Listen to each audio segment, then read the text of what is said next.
आज जो मेरा हजारीबाग आने का जो उद्देश्य था, बड़ा एक दुखद जो घटना घटी यहाँ पे। एक जवान अफसर हमारा चला गया इस दुनिया से, और मैं जानना चाहता हूँ कि किन लोगों ने ये काम किया और क्यों किया। और ये तो एक पार्ट हो गया। दूसरा, यहाँ पे जो एनटीपीसी की जो कंपनी के जो और लोग हैं, उनकी क्या समस्याएं हैं, उनको क्या दिक्कतें हो रही हैं, क्या परेशानियाँ हो रही हैं, और हमारे पुलिसकर्मी जो हैं वो कैसे अपना काम को बेहतर कर सकते हैं। ये मेरे मुख्य उद्देश्य थे। तो पहले बात करते हैं जो घटना घटी है उसके बारे में। हमारी पुलिस के अफसर लगे हुए हैं, एसपी लगे हुए हैं, और ये लोग प्रयास कर रहे हैं जानने का। अभी तक दुर्भाग्यवश हमें सफलता नहीं मिल पाई है कि इसके पीछे कौन लोग हैं। उम्मीद करते हैं कि हम लोग इसको जल्द खुलासा करेंगे। ये बात सही है कि हजारीबाग में पिछले कई वर्षों में कोल माइनिंग कंपनी के लोगों पर हमले हुए हैं, परंतु सरकारी कंपनी पर संभवतः हमला होने का ये पहली घटना है।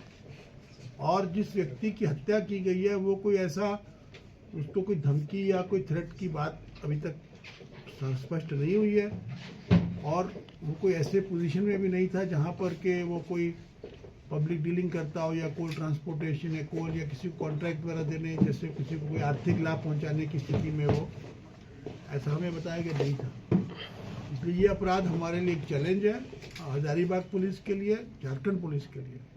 और हमारा वायदा है हमारे सभी एनटीपीसी कर्मियों से कि हमारा भाई जिसकी हत्या हुई है, हम लोग इसका निश्चित रूप से इसका खुलासा करेंगे, और जो भी लोग इसके पीछे लिप्त हैं, संलिप्त हैं, उनको पकड़ के उनको कड़ा दंड दिलवाएंगे। ये मेरा आप सभी से। इस मर्डर के पीछे का मोटिव वही अभी तक क्लैरिटी नहीं आई है कि मोटिव क्या। वही तो मैं आपको बता रहा हूँ कि जिस व्यक्ति को मारा, देखिए मोटिव क्या हो सकता है, या तो व्यक्तिगत हो सकता है या सरकारी हो सकता है। जहाँ तक ऑफिशियल पोजीशन की बात है, वहाँ पर अभी तक कोई ऐसा तथ्य हमारे सामने नहीं आया जिससे कि प्रूफ हो सके कि इसने कोई व्यक्ति को कोई आर्थिक या शारीरिक या कोई मानसिक किसी को लाभ या हानि पहुंचाई हो। ऐसा कोई तथ्य अभी तक सामने नहीं आया है। व्यक्तिगत की भी हम लोग जांच कर रहे हैं। ऐसा नहीं था कि कोई और भी टारगेट में होगा, टारगेट था, और ये भी हो सकता है, ये भी हो सकता है कोई और। इसकी अनुसंधान चल रही है, एसपी काफ़ी मेहनत कर रहे हैं। ये केस हमारे लिए एक चैलेंज है, और इसमें एसआईटी बनाई गई एसपी के स्तर से, उसमें डीएसपी के स्तर के अधिकारी और बाकी इंस्पेक्टर थानेदार लगाए गए हैं। मैं उम्मीद करता हूं कि अगले कुछ दिनों में हमको इसका खुलासा करना। अमन साहू गैंग से रिलेटेड भी कोई मामला है क्या? क्या इससे तार जुड़ा हुआ है क्या? आज जो अमन साहू को गिरा दिया गया, अरे encounter, how the encounter happened? देखिए, मैंने भी एसपी एटीएस को वहाँ भेज दिया पता करने के लिए। पूरी जानकारी अभी आई नहीं है, आने दीजिए। जैसी सारी जानकारी मेरे को प्राप्त हो जाती है हम आपके साथ में जरूर। अच्छा, इस घटना में इनकी भी संलिप्तता थी क्या अमन साहब का भी? जो मैंने बोला ना कि अभी तक क्लैरिटी नहीं है इस केस में कि किसके द्वारा किया गया। अभी तो मोटिव भी क्लियर नहीं है, और कोई धमकी दी गई है इनको किसी भी के द्वारा, अमन साहब या किसी अन्य के द्वारा, वो भी क्लैरिटी अभी तक हमारे को नहीं है। एक सवाल पूछ रहा हूँ, जबकि जो रांची में जो घटना घटी है उसमें क्लैरिटी है। उसमें जो लोग इन्वॉल्व हैं वो सब चिन्हित कर लिए गए हैं।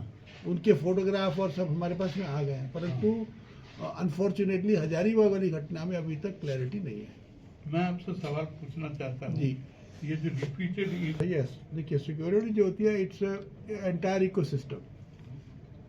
उसमें पुलिसिंग भी है, उसमें सीसीटीवी कवरेज भी है, उसमें अपराधियों पर लगाम कसना भी है, उसमें अपराधियों के विरुद्ध में कड़ी कार्रवाई करना भी है, उसमें व्यक्तिगत सुरक्षा देना भी है। इन सभी मुद्दों पे काम हो रहा है, और आज का मेरे आने का उद्देश्य ये है कि जो हमारी खामियां हैं, जो हमारी कमियां हैं, जहाँ पे हमें काम और करने की आवश्यकता है, उस पर हम लोग करें। हम लोगों ने एक डिटेल्ड प्लान बनाया है इसके लिए, और मैं कि अगले कुछ दिनों में हमारे को इसका रिजल्ट जरूर मिलेगा। सर, अमन साहू एनकाउंटर कंफर्म है? जी, अमन साहू जो है वो मारा गया पुलिस का एनकाउंटर में। हमारा एक जवान भी उसमें घायल है, ये तो कंफर्म है। घटना की डिटेल्स अभी मेरे पास में नहीं है।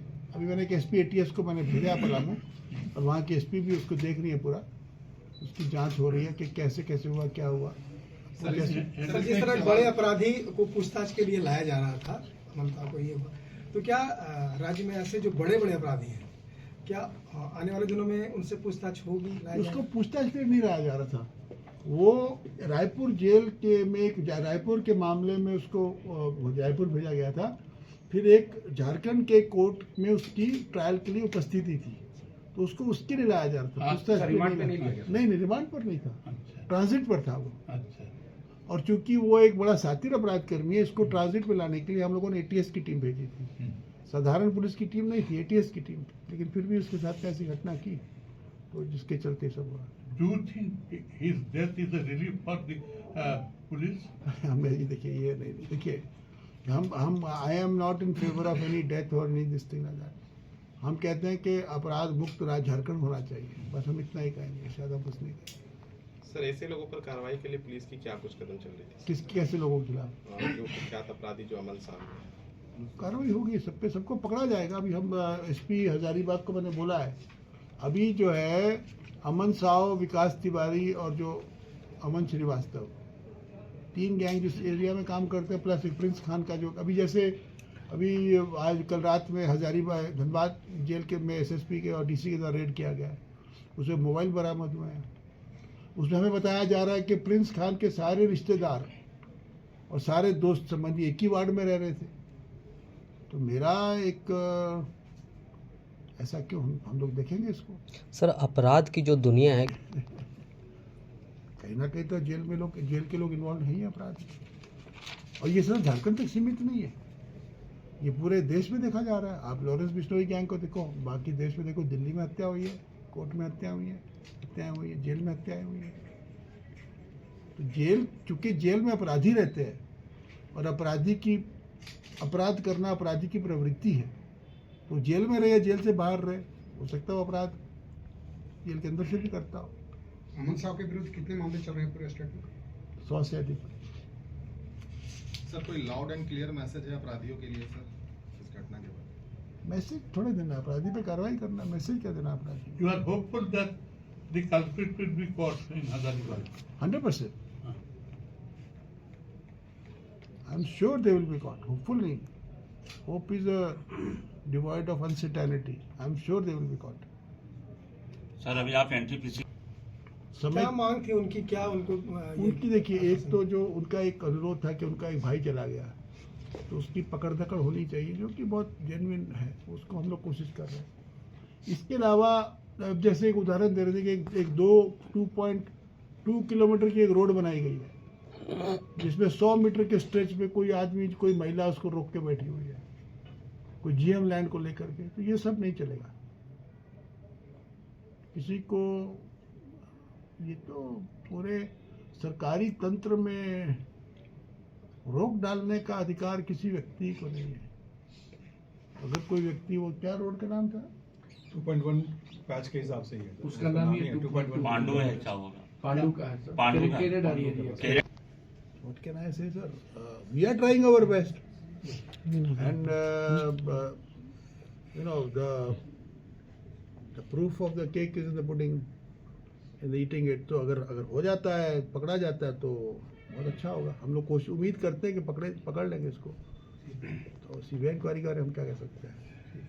तो इसको हजारीबाग से बताई गई है, मैंने सीसीटीवी से अनुरोध किया है कि आप अपने क्षेत्र में अधिक से अधिक सीसीटीवी कैमरे भी लगाएं, क्योंकि सिक्योरिटी सिर्फ जवान से नहीं होती, टेक्निकल सर्विलांस से भी होती है।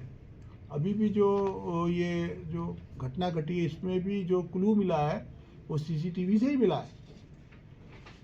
हमारे को जो कौन लोगों ने कैसे अपराध किया है, उसका एक मेजर क्लू हमारे को सीसीटीवी से मिला है। तो आज की तारीख में सीसीटीवी अपराध नियंत्रण के लिए एक बहुत बड़ा फैक्टर है। हमने एनटीपी से अनुरोध किया कि आप तो अपनी हर जो आपकी कोयला की ड्राइवर, हर गाड़ी पे आप एक भैया 40 लाख 50 लाख का एक गाड़ी आती है और एक कैमरा 5,000 10,000 का आता है। तो 40 लाख की गाड़ी में अगर कोई 10,000 कैमरा लगाता है तो कोई बहुत खर्चा नहीं है। इसी प्रकार से जो बाकी, लेकिन हम फोर्स भी देंगे, I have to draw your सुरक्षा देंगे। हम वहाँ पे कोई ओपी वगैरह खोलने का व्यवस्था हम तुरंत करेंगे, विल डू इट।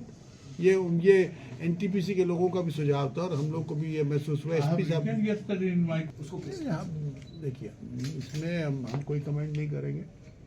अपराधी अगर भाग रहा, पुलिस पर फायरिंग कर रहा है, तो उसका जवाब ही होगा। बधाई का कोई उस पर वो नहीं है, ये कोई बधाई का इश्यू नहीं है। अपराधी है, अपराधी अपना अपराध कर रहा है, अपराध की जीवन में जी रहा है। अब इसमें हम क्या कहें? हम यही कहेंगे कि अपराधियों को पकड़ के जेल भेजना हमारा काम है, बस, नथिंग बियॉन्ड दैट। इसके बियॉन्ड कुछ नहीं, ठीक है।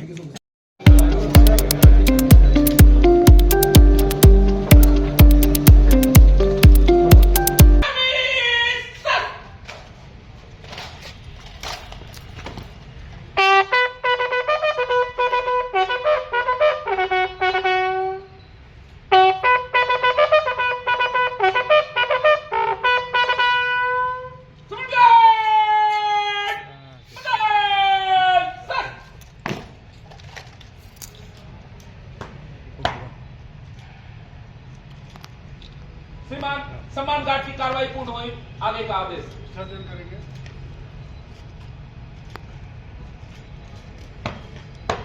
सम्मान गार्ड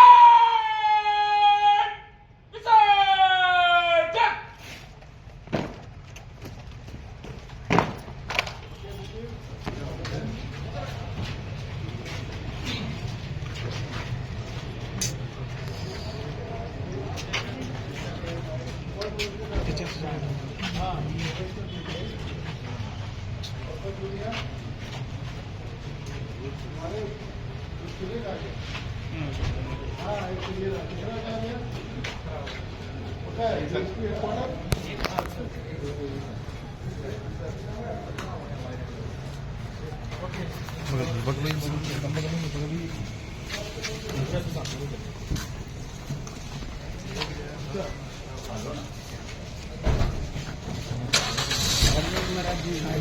एकदम